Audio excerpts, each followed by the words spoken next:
Gloire à Dieu, alléluia, gloire à Dieu. Nous bénissons le Seigneur pour le souffle de vie qu'il ne cesse de nous accorder en ce jour.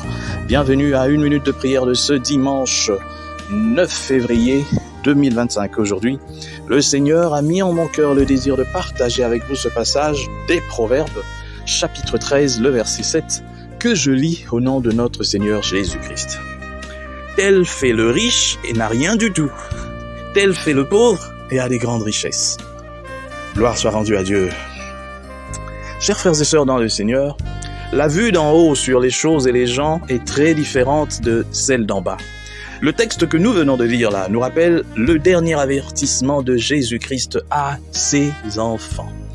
Tu dis, je suis riche, je me suis enrichi et je n'ai besoin de rien. Où règne cet esprit de satisfaction, de contentement de soi-même? On est tranquille, riche, très riche, enrichi de justice propre.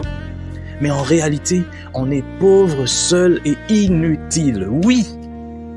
D'ailleurs, le Seigneur le dit et ajoute qu'il ne faut rien de moins qu'une intervention de lui-même pour que ses enfants se réveillent à la réalité et qu'ils acceptent son conseil d'acheter du collyre, ça veut dire ce produit pour les yeux, afin de voir. Que nous enseigne tel fait le pauvre et a des grands biens?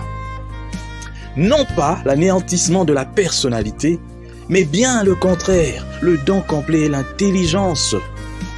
Ça veut dire nous-mêmes, nous devons nous offrir à Dieu, à Jésus-Christ, le véritable renoncement à soi-même pour que les autres soient bénis. N'est-ce pas qu'on dit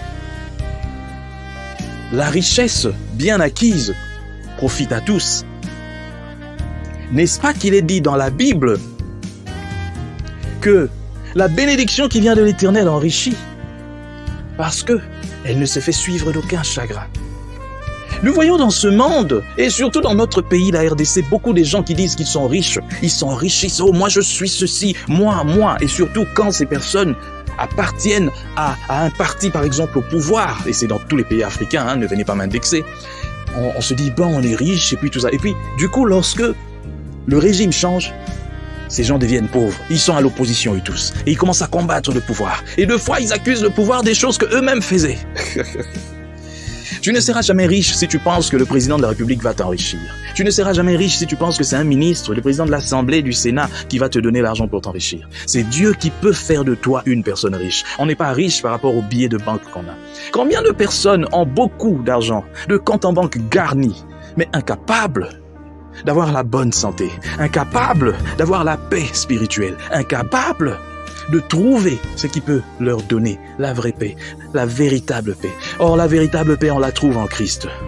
Ce ne sont pas les maisons que nous construisons qui font de nous des personnes riches. Tu peux être riche monétairement, financièrement, économiquement, mais être pauvre, le plus pauvre de tout le monde. Parce qu'il y a beaucoup de gens qui ont beaucoup de richesses, mais qui souffrent. Beaucoup. Tu as beaucoup d'argent, tu te dis, ben voilà, j'ai tout obtenu. Comment l'as-tu obtenu? Lorsqu'on vient en Afrique, le plus souvent, sur 100 personnes ou personnalités riches, vous verrez peut-être 2 ou une seule personne qui s'est enrichie légalement. Ça veut dire, il a commencé par un commerce très petit, il vendait de la braise, il vendait je sais pas quoi, et il est devenu un industriel. Il y en a trop peu. C'est toujours, oh, il était directeur général de telle entreprise, il était ministre, premier ministre, il était ceci. Oh oui, il était le frère d'eux, la sœur d'eux. C'est toujours ça. Voilà pourquoi nos pays sont toujours pauvres. On se dit non, on a de l'argent, on a tout, on se moque de nous. Les Occidentaux se moquent de nous parce que on regarde une famille voyager, aller partout, tout, mais lorsqu'ils viennent dans ce pays, crasseux.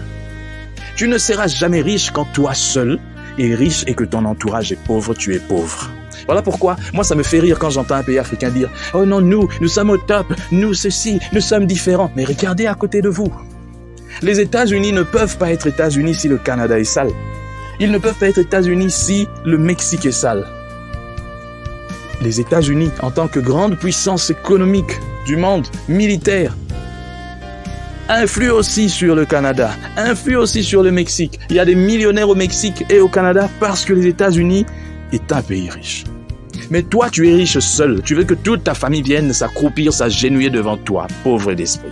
Avec tous les millions que tu es pauvre d'esprit. Moi je suis riche, je suis ministre de je ne sais pas quoi. Regarde la population quand tu sors. Tu es dans ta Jeep, tu es là en train de circuler. Mais il y a des mamans qui sont là avec leurs enfants qui n'ont pas mangé pendant 7 jours. Tu es content, pauvre d'esprit. Je bénis le Seigneur pour cette parole. Et je prie pour que nous puissions comprendre ce qu'est vraiment la vraie richesse. La vraie richesse se trouve en Jésus-Christ parce que lorsqu'on est riche en Christ, on a l'esprit du partage. On veut faire participer tout le monde à ses richesses. C'est ça qu'on dit, la vraie richesse qui vient de Dieu ne se fait suivre d'aucun chagrin. Ça veut dire tout autour de toi, personne ne pleure. Mais si toi, pour t'enrichir, il faut que les gens meurent, il faut que les gens pleurent, tu n'es pas riche. Tu n'es pas riche, je suis désolé. Que Dieu bénisse sa parole, qu'il bénisse tous ceux qui m'ont suivi, qu'il donne des cœurs de chair à toutes ces personnes qui s'enrichissent cependant que d'autres, beaucoup s'appauvrissent, à toutes ces personnes qui tirent leur richesse de la pauvreté de beaucoup de gens. Quand toute une entreprise doit tomber pour que quelqu'un soit riche, lui et sa famille, ça c'est la malédiction. Merci Seigneur pour cette parole. Je bénis tous ceux-là qui vont suivre cette parole. Au nom de Jésus-Christ. Amen.